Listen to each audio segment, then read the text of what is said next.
After more than a week of heavy rains, the sun came out briefly on Thursday, giving soldiers and Red Cross workers a chance to search for victims of the flooding that has devastated parts of El Salvador.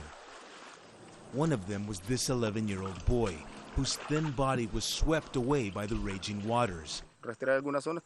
Better conditions today are revealing the extent of the damage and losses the flooding brought. We will continue our search and rescue mission. The rain first came 9 days ago.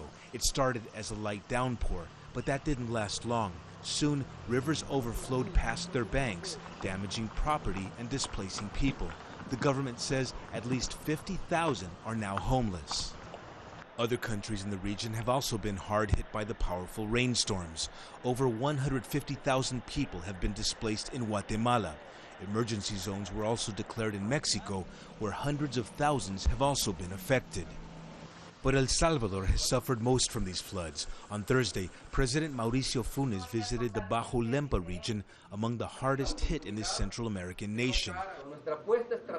Our strategic proposal is that we must reconstruct the productive aspects of the rural areas affected by the floods, but also from wrong-headed decisions by governments in the last 20 years.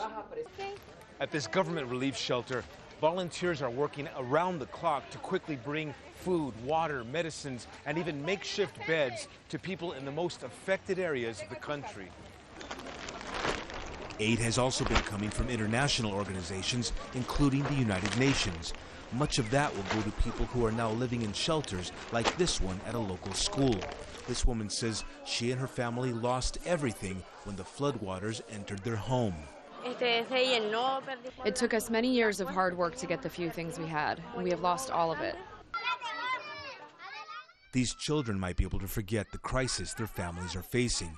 In the meantime, officials worry about the possible spread of diseases, including dengue fever, and the long-term effects this disaster will have on an economy that was already in trouble before the floods hit.